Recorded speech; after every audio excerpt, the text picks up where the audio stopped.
నమస్తే, welcome to SP news. Seethanagaram Andhra Pradesh ఉప ముఖ్యమంత్రి జనసేన పార్టీ అధ్యక్షుడు పవన్ కళ్యాణ్ పిలుపు మేరకు జమ్మూ కాశ్మీర్లోని బైసరన్లో జరిగిన ఉగ్రదాడికి నిరసనగా రాజానగరం ఎమ్మెల్యే సీతానగరం మండలం సీతానగరం సెంటర్లో శుక్రవారం మానవహార కార్యక్రమం నిర్వహించారు. కార్యక్రమానికి స్థానిక జనసేన కార్యకర్తలు, నాయకులు పెద్ద సంఖ్యలో పాల్గొన్నారు. ఈ సందర్భంగా రాజానగరం ఎమ్మెల్యే బత్తుల బలరామకృష్ణ మాట్లాడుతూ జమ్మూ కాశ్మీర్లో అమాయక పౌరులపై జరిగిన ఉగ్రదాడిని తీవ్రంగా ఖండించారు. ఉగ్రవాదం దేశానికి పెను ప్రమాదమని, దీనిని సమర్థవంతంగా ఎదుర్కోవాల్సిన అవసరం ఉందని అన్నారు. ఉగ్రవాదుల చర్యలను ప్రజలంతా ముక్త కంఠంతో ఖండించాలని పిలుపునిచ్చారు. ఈ మానవహారం కార్యక్రమంలో పాల్గొన్న జనసేన నాయకులు, కార్యకర్తలు ఉగ్రవాదానికి వ్యతిరేకంగా నినాదాలు చేశారు. అమరవీరులకు శ్రద్ధాంజలి ఘటించారు. ఈ సందర్భంగా సీతానగరం సెంటర్లో భారీగా ట్రాఫిక్ నిలిచిపోయింది.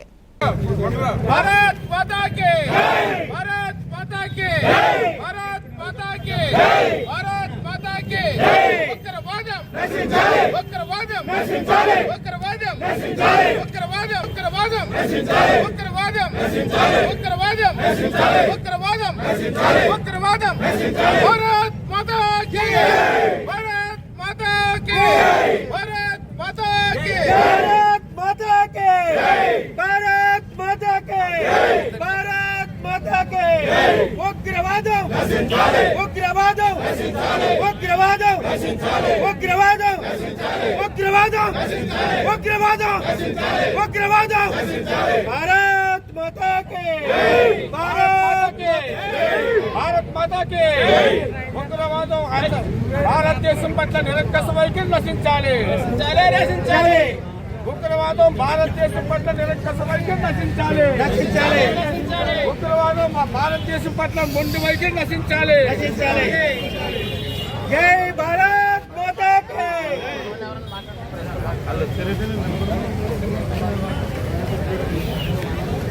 మీరు కూడా ఉంటారు.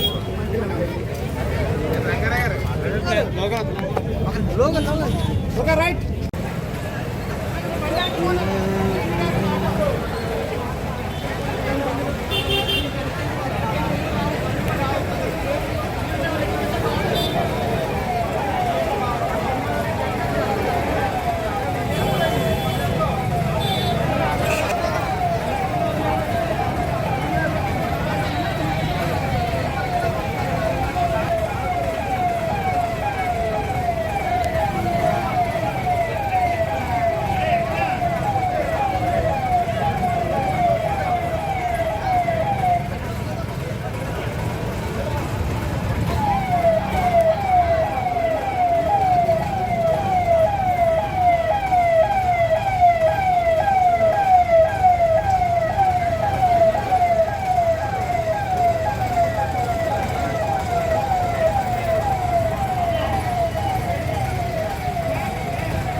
దురదృష్టకరం. దానికి రాజానగరం నియోజకవర్గం తరఫున ఎన్డీఏ కూటమి నాయకులందరూ కలిసి ఘన నివాళుల్ని అర్పిస్తున్నాం. అదేవిధంగా కుటుంబ సభ్యులను కోల్పోయినటువంటి ఆ కుటుంబాలు 28 కుటుంబాలకు కూడా రాజానగరం నియోజకవర్గం తెలుగుదేశం, జనసేన, బీజేపీ 3 పార్టీల తరఫున రాజానగరం నియోజకవర్గం ప్రజల తరఫున వారికి ప్రగాఢ సానుభూతులు తెలియజేస్తున్నాం.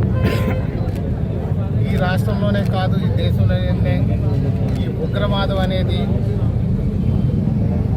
ఇక నశించిపోతున్న తరుణంలో ఒక్కసారి ప్రశాంతంగా భారతదేశం, అదేవిధంగా ఆంధ్రప్రదేశ్ కూడా ప్రశాంతంగా ఉన్నాయి. మోడీ గారి నేతృత్వంలో భారతదేశం అంతా ప్రశాంతంగా నడుస్తుంది, అభివృద్ధి పథంలో నడుస్తుంది. అదేవిధంగా గౌరవ ముఖ్యమంత్రి నారా చంద్రబాబు నాయుడు గారు నేతృత్వంలో ఆంధ్రప్రదేశ్ కూడా చాలా ప్రశాంతంగా నడుస్తుంది. ఇవన్నీ చూడలేని పాకిస్తాను కొంతమంది యొక్క మన జాతిని అన్యాయం చేయాలని, భారతదేశం ప్రశాంతంగా ఉండకూడదని, ఏ రాష్ట్రం కూడా ప్రశాంతంగా ఉండకూడదని ఉగ్రవాదాన్ని ప్రోత్సహిస్తున్నటువంటి విషయం మనకు అర్థమైంది. ఈ యొక్క పహల్గాంలో జరిగినటువంటి ఈ యొక్క భయంకరమైనటువంటి మారణకాండ యావత్ భారతదేశాన్ని కలిసివేసింది. ప్రపంచవ్యాప్తంగా కూడా ఈ యొక్క భారతదేశం పట్ల ఎందుకు ఇంత అన్యాయంగా, దుర్మార్గంగా పాకిస్తాన్ ఆలోచిస్తుందనే విషయాన్ని ఐక్యరాజ్య సమితిలో కూడా ఒక మంచి డిస్కషన్కి వచ్చినటువంటి విషయం ఇది. ఖచ్చితంగా ఎన్డీఏ కూటమిలో మోడీ గారి నేతృత్వంలో ఎట్టి పరిస్థితుల్లోనే ఉగ్రవాదాన్ని వదిలిపెట్టేది లేదు. ఖచ్చితంగా మాత్రం ఈ ఉగ్రవాదాన్ని పూర్తి స్థాయిలో కూకటి వేళ్లతో పీకేస్తారు అని చెప్పి మన అఖిలపక్షం మీటింగ్లో కూడా ఫైనలైజ్ చేయడం, దానికి నిదర్శనంగా ఏదైతే పాకిస్తాన్కి మన దేశం నుంచి సింధు నది ద్వారా నీటి సదుపాయం వాళ్ళకు ఉందో, తాగునీరు కానివ్వండి, సాగునీరు కానివ్వండి, వాటిల్లో కూడా తక్షణం వాటిని నిలిపివేయడం, ఒక వాళ్ళ మీద వాళ్ళు చేసినటువంటి దుర్మార్గత్వానికి ప్రతీకార చర్య అని చెప్పి సందర్భం తెలియజేస్తున్నాను. అదేవిధంగా చూస్తే పాకిస్తాన్లో ఉన్నటువంటి ఇండియన్స్ అందరినీ వెనక్కి వచ్చేయమన్నారు భారతదేశానికి. అలాగే భారతదేశంలో ఉన్నటువంటి పాకిస్తానీలందరినీ కూడా వెనక్కి వెళ్ళిపోండి, 48 గంటల సమయం ఇస్తున్నామని చెప్పేసి పంపించడం కూడా ఆ పాకిస్తాన్ మీద కఠిన చర్య తీసుకోవడం అని చెప్పి సందర్భంగా అర్థమవుతుంది. అదేవిధంగా చూస్తే ఏదైతే ఎంబసీ హై కమిషన్ కూడా భారతదేశం నుంచి ఇమీడియట్గా వెళ్ళిపోండి పాకిస్తాన్ అని చెప్పి పంపించేయడం కూడా అది భారతదేశం పట్ల ఉన్నటువంటి గట్టి నమ్మకం, ప్రేమ అని చెప్పి సందర్భం తెలియజేస్తున్నాం. ఖచ్చితంగా ప్రశాంతమైన వాతావరణాన్ని ఎన్డీఏ కూటమిలో మోడీ గారి నేతృత్వంలో ఖచ్చితంగా ప్రశాంతమైన వాతావరణాన్ని ఖచ్చితంగా చూపిస్తారు. ఉగ్రవాదాన్ని కూకటి వేటతో పీకి అవతల పాడేసి పాకిస్తాన్కి మరొకసారి రాబోయే 30-40 సంవత్సరాల పాటు ఉగ్రవాదాన్ని ప్రోత్సహించాలంటే కూడా వణుకు పుట్టే విధంగా చర్యలు ఉండబోతున్నాయని కూడా ఈ సందర్భం తెలియజేస్తున్నాం. ఈ యొక్క రాష్ట్రంలో ఈ యొక్క చనిపోయినటువంటి కుటుంబాలని ఇటు గౌరవ ముఖ్యమంత్రి వర్యులు శ్రీ నారా చంద్రబాబు నాయుడు గారు, ఉప ముఖ్యమంత్రి వర్యులు శ్రీ కొణిదెల పవన్ కళ్యాణ్ గారు, స్థానికంగా ఉన్నటువంటి మంత్రివర్యులు, ఎమ్మెల్యేలు కూడా ఆ కుటుంబాలని సందర్శించి ఈ యొక్క వారికి ప్రగాఢ సానుభూతిని కూడా తెలియజేస్తున్నారు. అదేవిధంగా రాజానగరం నియోజకవర్గంలో కూడా గత 3 రోజులుగా మొన్న రాజానగరాన్ని ఈ యొక్క ఘన నివాళులు అర్పించడం జరిగింది ఆ కుటుంబాలకి. అదేవిధంగా నిన్న కోరుకొండలో ఈరోజు అంటే మధ్యాహ్నంతో క్లోజ్ చేయమన్నారు కాబట్టి ఎండ అయినప్పటికీ కూడా చాలామంది తెలుగుదేశం, జనసేన, బీజేపీ నాయకులందరూ కూడా పెద్ద ఎత్తున మహిళలతో సహా ఇక్కడ హాజరయ్యారు. సీతానగరంలో అందరూ ఒక మధ్యాహ్నం అయినా మంచి ఎండలో కూడా ఉన్నటువంటి బాధ్యత, భారతదేశం మీద ఉన్నటువంటి దేశభక్తి, అదేవిధంగా చనిపోయిన కుటుంబాలు ఎంత బాధపడుతున్నాయి అనే దానికి నిదర్శనంగానే ఇంత మధ్యాహ్నం టైంలో కూడా మేము నివాళులు అర్పిస్తున్నాం. కాబట్టి ఈ కార్యక్రమం ఇక్కడతో మేము ఈరోజుతో ముగిస్తున్నాం. ఈ యొక్క నివాళుల కార్యక్రమం ఏదైతే ఉందో కానీ ఖచ్చితంగా మాత్రం భారతదేశం, భారతీయులందరూ ముక్త కంఠంతో చెప్తున్నది పాకిస్తాన్ అంతం చూస్తామని చెప్పి చెప్తున్నారు.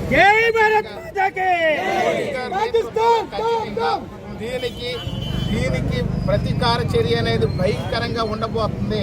భవిష్యత్తులో పాకిస్తాన్ అనే దాన్ని ఇండియా గురించి ఆలోచించడానికి కూడా అవకాశం లేకుండా ఉంటుంది.